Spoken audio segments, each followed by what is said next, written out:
नमस्कार, आप देश 24 के करोड़ों दर्शकों को आस्था के महापर्व छठ की शुभकामनाएं। आस्था का महापर्व छठ आज से शुरू हो चुका है। नहाय खाए से सूर्य उपासना का पर्व आज शुरू हुआ। कल आपको बता दें कि खरना पूजन के साथ 36 घंटों का निर्जला उपवास शुरू हो जाएगा। छठ कार्तिक माह के शुक्ल पक्ष की चतुर्थी तिथि को आरंभ होता है। नहाय खाए के साथ इसकी शुरुआत होती है और इस दिन व्रती सुबह स्नान करके सात्विक भोजन ग्रहण करते हैं, जिसके बाद नहाय खाए के साथ शुरू होने वाला छठ पूजा 4 दिनों तक निरंतर चलता है। छठ पूजा को लेकर मध्य प्रदेश, छत्तीसगढ़ में तालाबों और नदी के तटों पर तैयारियां भी पूरी कर ली गई हैं। उसकी छटा भी हमने आपको दिखाई कि किस तरह से छठ महापर्व के लिए पूरे देश में तैयारियां की जा रही है। इसी के साथ मध्य प्रदेश, छत्तीसगढ़ में भी पूरी तैयारियां कर ली गई हैं। घाटों को साफ किया गया, विशेष तौर पर साज सज्जा यहाँ पर की गई है और महापर्व छठ आज से शुरू हो चुका है। नहाय खाए की रस्म के साथ आज से इसकी शुरुआत हुई। सूर्य की उपासना का ये महापर्व, लाखों की संख्या में महिलाएं व्रत रखती हैं और 36 घंटे का ये निर्जला व्रत सूर्य उपासना का महापर्व शुरू हो चुका है। पहला दिन नहाय खाए का इसमें होता है, दूसरा दिन खरना का होता है। इसके साथ ही तीसरे दिन डूबते सूर्य को अर्घ दिया जाता है और चौथे दिन उगते सूर्य को अर्घ देकर व्रत की समाप्ति होती है, उसका पारण किया जाता है। तो 4 दिवस का ये महापर्व छठ का ये त्योहार आज पहले दिन नहाय खाए के साथ इसकी शुरुआत हुई है। मध्य प्रदेश, छत्तीसगढ़ के कई शहरों में की छठा हमने आपको दिखाई, तस्वीरें हमने आपको दिखाई कि किस तरह से छठ पूजा के लिए न सिर्फ बाजार में रौनक बढ़ चुकी है, बल्कि लोग अपने घरों को अब पहुंच रहे हैं। आज नहाय खाए के साथ इसकी शुरुआत हो चुकी है।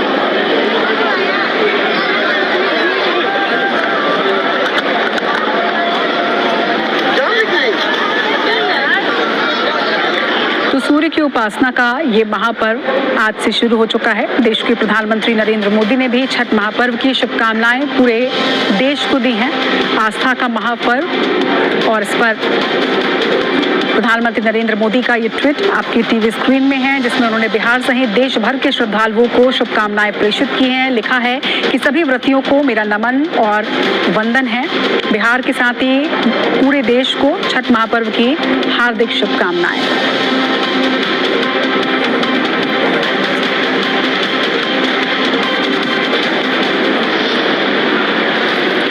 सूर्य की उपासना के महापर्व यानी कि छठ की शुरुआत आज नहाय खाए से हो चुकी है। सरगुजा संभाग में बाजार से लेकर छठ घाट तक तैयारियां पूरी कर ली गई हैं। बिहार, झारखंड के साथ ही उत्तर प्रदेश से लगे होने के कारण सरगुजा संभाग में भी इस व्रत को लाखों की संख्या में श्रद्धालु करते हैं। तस्वीरें आप देखिए कि किस तरह से बाजार में रौनक है। छठ पर्व में बांस से बने सूपे का खास महत्व होता है और ऐसे में इसकी खरीदी के लिए लोग बाजारों में पहुंच रहे हैं और अलग अलग सामग्रियों से सजे बाजार में छठ की रौनक किस तरह से निराली नजर आ रही है, ये तस्वीरों के माध्यम से आप भी IBC रिपोर्ट में देखिए। अंबिकापुर के शंकर घाट और घुंघुट्टा घाट में भव्य आयोजन किया जाता है। यहाँ पर छठ व्रती महिलाओं के लिए रुकने की अलग से व्यवस्था भी इस बार की गई है। वहीं घुंघुट्टा नदी पर करीब 2000 से ज्यादा व्रती महिलाएं रुक सकती हैं। इनकी पूरी व्यवस्था यहाँ पर की जा चुकी है। बहते पानी में यहाँ सूर्य को अर्घ दिया जाता है। इसके अलावा शंकर घाट की बात करें तो यहाँ भी करीब 25 सालों से छठ पर्व का आयोजन किया जा रहा है और इस बार भी बृहद स्तर पर यहाँ पर सुविधाएं दी गई हैं। पूरी तैयारियां कर ली गई हैं। छठ घाट से लेकर बाजार तक तैयारियां पूरी हैं। बाजारों में रौनक आप देखिए। जिन चीजों का भी महत्व छठ के इस महापर्व में होता है, चाहे वो बांस से बने सूपे हो या फिर घड़े हो या फिर दिए, सभी से बाजार की रौनक बढ़ रही है और उसी तरह से बाजार में भी बड़ी संख्या में लोग उमड़ रहे हैं। छठ जो है अंबिकापुर में बहुत अच्छी तरह से मनाते हैं लोग यहाँ के, और हम लोग गढ़वा से बनारस से सामान लाते हैं बेचने के लिए। इसमें गुड़ है, चना है, गेहूं है, सूपा दरवा है और सब प्रसाद का सामान है। उसमें फल फूल लगता है। सब गढ़वा से लेकर गढ़वा से माल लेके आते हैं। कुछ लोकल भी मिल जाता है। सामान मेल बहुत जुटाना पड़ता है इसका। पूजा पाठ वाला चीज है तो बहुत ज़्यादा ध्यान रखना पड़ता है और शुद्धता से करना पड़ता है इसको। गुड़ थोड़ा महंगा है, लाल गेहूँ है थोड़ा महंगा है, 10 रुपये टाइट है, चावल महंगा हो गया है, बाकी सब सामाने में थोड़ा थोड़ा महंगाई है इस बार। बहुत अच्छी हमने व्यवस्था रखी है। सबसे बड़ी बात इस बार हमने पार्किंग व्यवस्था को और बड़ा किया है, तो यहाँ बहुत अच्छा लगेगा। बहुत अच्छे सांस्कृतिक कार्यक्रमों का भी आयोजन किया गया है और भी कई हम लोगों ने धार्मिक आयोजन किए हैं। एक टीम भावना के साथ में इस बार जो काम हुआ है। वो छठवर्ती माताएं आएंगे और भक्तजन आएंगे तो उन्हें बड़ा अच्छा लगेगा। भगवान सूर्य की उपासना के प्रतीक छठ की रौनक अब आदिवासी अंचल सूरजपुर में भी नजर आ रही है। 4 दिनों तक चलने वाले इस महापर्व की शुरुआत नहाय खाए के साथ हो चुकी है। शहर से लेकर गांव तक भक्ति और उत्साह का माहौल नजर आ रहा है। तो वहीं प्रशासन ने भी छठ घाटों पर अपनी तैयारियां लगभग पूरी कर ली हैं। व्रती महिलाओं के बैठने और पूजन स्थल को व्यवस्थित ढंग से तैयार किया गया है। मौके का जायजा लिया है IBC 24 संवाददाता नितेश गुप्ता ने।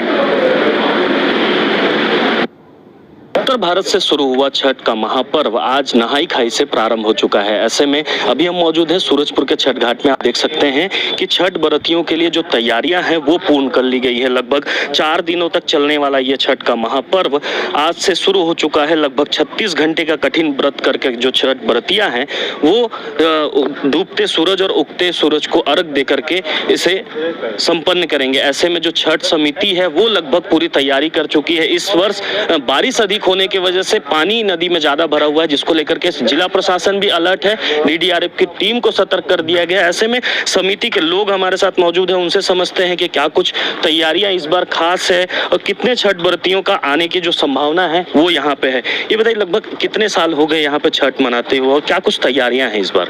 20 से 25 साल हो गया यहाँ छठ मनाते हुए। तैयारी में पूरी तैयारी की हुई है। कम से कम 300-350 सूपा के लिए जगह मार्किंग कर दिया गया है। पानी चूंकि भरा हुआ ज्यादा है, उसको लेके प्रशासन की क्या तैयारी? प्रशासन की तैयारी है कि NDRF की टीम को बोले हैं कि कल से व्यवस्थित कर देंगे। कल से टीम खड़ी रहेगी। पुलिस प्रशासन की तरफ से भी पूरे जवान को आदेश कर दिया गया है कि कुछ पानी में रहेंगे, कुछ ऊपर रहेंगे। नगर पालिका के द्वारा साफ सफाई का भी जिम्मा उठाया गया, जिससे घाट का साफ सफाई हो पाया। देखिए, प्रशासन भी मुस्तैद है। ऐसे में कुछ युवा हैं, उनसे भी समझते हैं। युवाओं में भी काफी उत्साह देखने को मिल रहा है इस बार छठ पर्व में। जी हाँ, युवाओं में बहुत उत्साह दिख रहा है इस बार, क्योंकि 20 साल से हमने बहुत कुछ सीखा है बड़ों का देखते हुए। बट इस साल मैं ये देख रहा हूँ कि छठ में बहुत सारे युवा और नई टीम खड़ी हो रही है जो आगे इस चीज़ को आगे बढ़ाने वाली है। तो बड़ा अच्छा लगता है कि हाँ, हमने जो बड़ों से सीखा है अब वो हम इम्प्लीमेंट कर पा रहे हैं और वो सही तरीके से हो रहा है और हम मैनेज भी कर पा रहे हैं, तो बहुत अच्छा लगता है। देखिए, ये समिति के लोग थे साथ ही जो युवा वर्ग है वो भी कहीं ना कहीं काफी उत्साहित नजर आ रहा है। ऐसे में 4 दिनों तक चलने वाला ये छठ पर्व, जिसको लेकर के समिति के साथ ही पूरे जिले में उल्लास है, वो देखने को मिल रहा है। नितेश गुप्ता, IBC 24 सूरजपुर। तो बाजारों में और घाटों में तैयारियां पूरी कर ली गई हैं। छठ महापर्व के लिए देश भर से जो लोग बाहर नौकरी करते हैं वो अपने अपने घरों को वापस पहुंचते हैं और इसीलिए छठ के लिए रेलवे ने भी इस बार खास सौगात दी है। खासतौर में छत्तीसगढ़ के यात्रियों के लिए स्पेशल ट्रेन की लाइन लगी हुई है। रेलवे ने इस बार छत्तीसगढ़ से बिहार के लिए 20 से ज्यादा स्पेशल ट्रेन का संचालन किया, मगर इसके बावजूद यात्रियों को परेशानियों का सामना करना पड़ रहा है। दरअसल कंफर्म टिकट के लिए खासी दिक्कतें हो रही हैं। तो वही छठ महापर्व को लेकर कैसे रेलवे के इंतजाम है, संवाददाता स्टार जैन की इस स्पेशल रिपोर्ट में देखिए।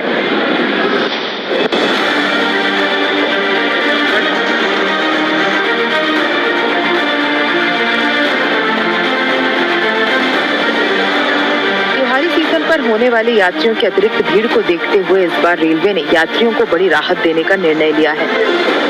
रेलवे के अधिकारियों के मुताबिक इस बार रेलवे ने छठ पूजा के लिए छत्तीसगढ़ के अलग अलग स्टेशन से लगभग 20 स्पेशल ट्रेन चलाने की योजना बनाई है।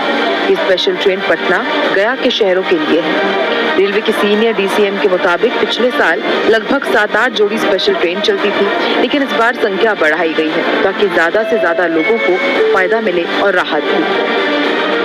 जो हमारे पास पिछले वर्ष से इस वर्ष हम ज़्यादा ट्रेन चला रहे हैं और ओवर एंड अबाउट छठ के लिए जो हमने अतिरिक्त ट्रेन चलाई हैं वो हमने 20 ट्रेन हमने चलाने का प्रावधान किया है। वही यात्रियों की माने तो इस वक्त कंफर्म सीट मिलने में भारी परेशानी का सामना करना पड़ रहा है। 7 दिन पहले रिजर्वेशन खुलते ही ट्रेनों में नो रूम या वेटिंग आ जा रहा है। ऐसे में जितनी स्पेशल ट्रेन चलाई जा रही है वो बहुत कम है। यात्रियों के मुताबिक रेलवे ने सिर्फ चुनाव को देखते हुए इसकी संख्या बढ़ाई है। मैं तो भाई एक पैसेंजर के तौर पर अगर बोलूं तो बिहार के लिए जो स्पेशल ट्रेन चलाया गया है वो पर्याप्त नहीं है। जो नॉलेजेबल पर्सन है वो लोग तो अवेल कर लेते हैं पूछताछ करके, लेकिन जो निचले तबके के हैं ना उन लोग बहुत स्ट्रगल करते हैं। नहीं जी, यहाँ से तो कोई ट्रेन ही नहीं है, स्पेशल भी नहीं है सासाराम के लिए, केवल गया के लिए, पटना के लिए है। बहुत सारा प्रॉब्लम हो रहा है सासाराम जाने के लिए। बस से जा रहे हैं, बस वाले मनमानी भाड़ा ले रहे हैं, 2500 रुपया किराया लेते हैं एक यात्री का। बहुत संख्या कम हो रहा है, संख्या और बढ़ना चाहिए, और ट्रेनों की जैसे बंद करते हैं ट्रेन को और स्टार्ट होना चाहिए ट्रेन। ट्रेनों के अलावा बिहार के लिए सीधी विमान सेवा की भी मांग लंबे समय से की जा रही है, लेकिन सीधी फ्लाइट नहीं होने के कारण यात्री रायपुर से मुंबई या कोलकाता होकर पटना जा रहे हैं। इस लंबे रूट होने के कारण किराया भी लगभग 15,000 रुपए तक जा रहा है। एयरफेयर के पॉइंट से देखेंगे तो एयरफेयर काफ़ी एक्सपेंसिव है। लोगों की डिमांड डायरेक्ट फ्लाइट की ज़्यादा है, सो एयरलाइंस को एक बार पुश करने की ज़रूरत है कि आप डायरेक्ट फ्लाइट चालू करें एक बार यहाँ से, क्योंकि काफ़ी बार रिक्वेस्ट डाली गई है बट अभी तक ऐसा कोई रिस्पॉन्स नहीं है। जिस रूट पर रेलवे स्पेशल ट्रेन चला रहा है, इन रूटों पर नियमित ट्रेनों की आवश्यकता है। बेहतर होगा कि रेलवे त्योहार सीजन के बाद इन सभी ट्रेनों में से कुछ ट्रेनों को नियमित कर दे, ताकि प्रदेश के हजारों यात्रियों को लंबे समय के लिए फायदा मिले।